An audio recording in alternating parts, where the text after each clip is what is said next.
Hey, good morning, everybody. It's Colleen, Folklore and Superstitions, and I'm here with my Thita, Mary. Hey, everybody. So I just have some, I'm really happy about how all this is panning out. We had listeners, like I said in the past, we're from Florida, and we've had listeners from Asia and Massachusetts, which is probably, I know it's not the same thing, but other than our family, other than just our family listening and being supportive as they always are, I'm pretty happy about that. So here we are with me and my sister Mary. We're out on the porch. We're doing crafts during this time of COVID, doing crafts, doing planting, doing different things. So we thought, I have always been interested in podcasts, and I thought this would be a topic that I could speak to and not really have to do a lot of gruesome details like true crime, although I do like true crime. So, Mary, any thoughts on our people from Asia? No, I'm really excited about that because, it kind of just blows my mind that would get that far. Yeah. And that people would care to listen. Yeah, cool. Yeah. Cool. So if you are a returning listener or a new listener, if you could like and subscribe, that would be greatly appreciated, as well as I have Facebook page and group on Facebook, Folklore and Superstition. So today's topic is going to be about salt and a little bit of pepper. So. The pepper makes me suspicious. Suspicious? I'm the suspicious one, Mary. So I'm going to start with the history and how it's attached to the superstition. Okay, the salt superstition dates back to ancient Rome. Because salt was used as a preservative, it was considered an expensive commodity. Roman soldiers were paid in salt. Hence, a person is worth their weight in salt. That's where that expression comes from. Wow. I never knew where that came from. Sorry, I was just looked away for a second. As we all are glued to our phone. So salt is used as a sign of friendship. Salt is presented to guests before food as a symbol of abiding friendship. So, I guess that's where salt and pepper on the table comes from, rather than just a convenience for people who don't cook with salt, I guess. So, it was such a commodity, I guess, due to the fact that you could preserve food in it, cure meats, and it just was an expensive bargaining tool, I suppose. So this is where salt was such a commodity and a sign of friendship that this is where the superstition started. Basically, don't be wasteful.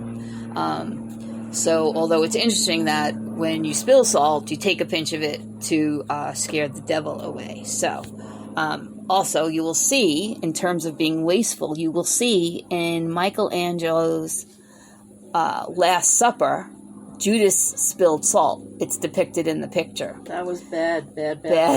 You think that's a little foreshadow? Yeah. Or a post-shadow? Look what happened. Yeah. I know. Okay, so now I'm going to tie in some religious beliefs. The Bramaic. I wonder if he spilled it on purpose. Judas. Maybe. So in Bramaic, Brahmanic,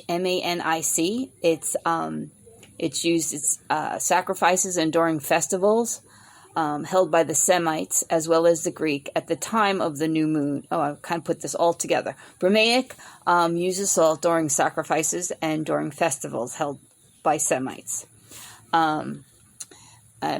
And Semites, as well as the Greek, at the time of a new moon, salt was thrown into fire to make crackling noises. We should do that. Yeah. A real crackly fire on the new moon. New moon, full moon, what did you say? New moon. New moon. You're the one all about the moon and the phases and stuff. Because you're that I'll let you know. Hippy-dippy kind of chick. When we get to a new moonish, I'll let you know. Okay, you can pop your eyes back in anytime you want.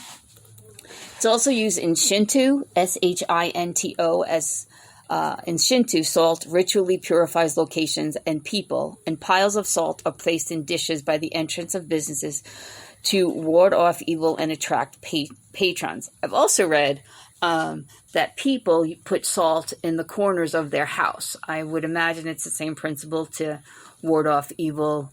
Yeah. and some different people things. spread salt around their perimeter of their Right. house to keep evil out. All right. We need to do that, too. I've done that. Okay. Has it worked? I keep showing up. Something like that. In the Sermon on the Mount, Jesus also referred to followers as the salt of the earth. That's interesting. Yeah. So Okay. that's where that comes from. So now, in terms of the evil, if you spill salt over your shoulder, if you spill salt, you should throw a pinch over your shoulder to ward off evil on the left side. This is where evil resides. And so a pinch in the devil's eye will hinder the devil and bad luck coming your way. What happens if you put it over the right side? I didn't investigate that, Mary, because everything is like left, right, good, evil, Center. left, right, center, LRC, depends on what's going on. So that's that. And then also putting salt on someone's food or helping them to salt could bring bad luck. So that's interesting because here I kind of take over the kitchen, and when we don't have like a sit down dinner, I'm not making everybody's plates, but recently I had COVID, and when I started to feel better and the 14 days were up, I still wasn't touching anything. So Colleen was like, even when I had COVID, she was making food and hanging it on my door, which I greatly appreciated. But she did like put the salt and pepper and all the condiments on. So now we're just in that habit. Yeah. So anyway, COVID is a bitch, man. Yeah, it was really bad. Okay. So sorry for the language. Anywho,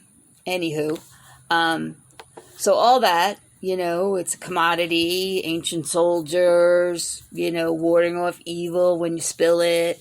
And the last thing about that is that you should never borrow salt from a person, nor should you ever be the borrower.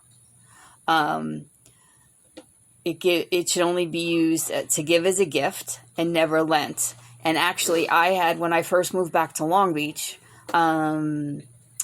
Patty's mom brought over, the first time she came to the house, she brought over a thing of Morton salt. So it's a hospitality, gift-giving, never borrow salt. So your home never borrows salt. So you don't always have good luck. And if the borrowing salt is bad luck to the borrower and is even worse when you return the salt. That's crazy. Isn't that something? That's crazy. I wonder where that comes from. I don't know. It's just so... It's like you don't lend money, you don't lend salt. You don't borrow money, you don't borrow salt. Mm-hmm. So, must have to do with that one time being paid in salt. Maybe. I don't know. That's just where my brain went. Okay, so that is kind of like a short one. And as we grow, not that I'm going to get into more... different superstitions and just more in depth, but this is just kind of learning as we grow. So this is interesting, and I really don't know the results. Oh, going back to something. When I first picked this as a topic, Did you do that? No, I'm doing that now. Okay. But when I first did the salt as a topic, the very first thing that came up, and I never saw it again, is that in the U.S., yes, when you spill salt, the theory is to throw it over your shoulder. But the second part of that was that to crawl under the table and grow out the other side. Have you ever... No. And I remember when you looked at that, and I never remember, we have a big family. Yeah. And I never remember that, nor have I ever seen that in a restaurant.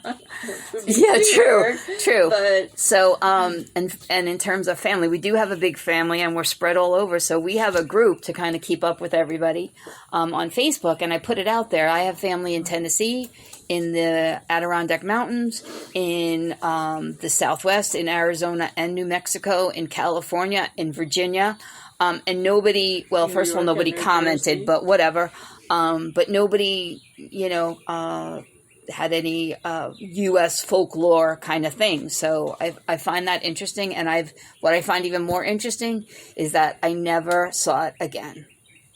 So that's it for salt. And the thing about pepper, wait, I missed something about salt and friendship. It is a sign of friendship if you, wait, I'm confusing salt and pepper. So here I'm going to do pepper. Let it go, Colleen. Okay. So if you spill pepper in general, you will have a serious argument with your best friend. Also, if you spill pepper like at a dinner table amongst your friends, with a lot of friends, there'll be discord amongst that group of friends. And again, this is something that came up. Not really sure in terms of maybe it's the philosophy that it's a spice, an argument, and fiery. I don't know where that comes from. No, that's interesting because I have never heard anything about pepper. Yeah. So we started looking at salt, but yeah, I don't know. All right. So, Mary, you have any thoughts on all of this stuff, or you've kind of been contributing all along? So I've kind of been, the pepper thing was really interesting because I never heard about pepper. So I'm guessing there's a lot about that, about different spices. And different things. Yeah. And, well, it's interesting because that, it all ties in, as we're kind of evolving, I guess, pepper, salt, living a cleaner life and, naturally going away from preservatives and what it all means and what it could do to your different systems. So, and not your different systems, but your body system and kind of getting in tune. It is all truly connected. Yeah, absolutely. Absolutely. Okay, so I don't know what my next topic's going to be, but it's going to be something a little more in-depth than these shorter ones. Please like or subscribe. We're in Florida, and there goes the air conditioning. Please like or subscribe wherever you watch it on. Any pop culture, any things that you're watching or listening to, or tell me about that. We listened to a new podcast today. That we started to listen today, and I wanted to record this because I'm a day late from how we normally post it. But go ahead, ma'am. I'm sorry. So it's called My Favorite Murder, and they started out just having a conversation and talking about their merchandise and stuff like that. We really didn't hear the whole podcast. But it does seem like it's going to be good. And I think it's two sisters also. Are they? Yeah. I think. Okay. And I really did enjoy their conversations, so I think it's going to be pretty good when we hear it. But I'll tell you next time. Okay. Cool. All right. So my mom was out here. Actually, to total disclosure here, I am new. We record this on Spreaker, and we had it all set and done, and I deleted it. So this is round 2. During round 1, my mom came out, and I asked her about that. She's reading books by Patricia Falvey, Falvey, I think. It's based in Ireland, a lot of historical stuff. She seems to be enjoying it. In fact, when we're done here, I have to go to the library. I have something on hold for her. And in terms of my stuff, we're just kind of getting through, continuing to do the diamond painting, which find interesting, and planting. Hopefully there'll be tomatoes and strawberries the next time we upload. You'll have to put pictures on the page. Going to do pictures on the page, and of course I'll do in resources when I post this. So please like and subscribe. I'm kind of babbling at this point. Like and subscribe whatever you listen to. Please, please, please comment. Good, bad, indifferent. It would be greatly appreciated as we grow this community. One last thing. Well, 2 last things. What do you call a tick on the moon, Mary? No? Not a clue? Not a clue. A lunatic. Oh, man, I should have got that. Yeah, he should have. So, other than that, be kind, wash your hands, and see you next time. Okay, everybody, one more time. Goodbye. Say goodbye, Maya. Bye, everybody. Have a great weekend. We'll see you next time. Be good, be kind, and wash your hands.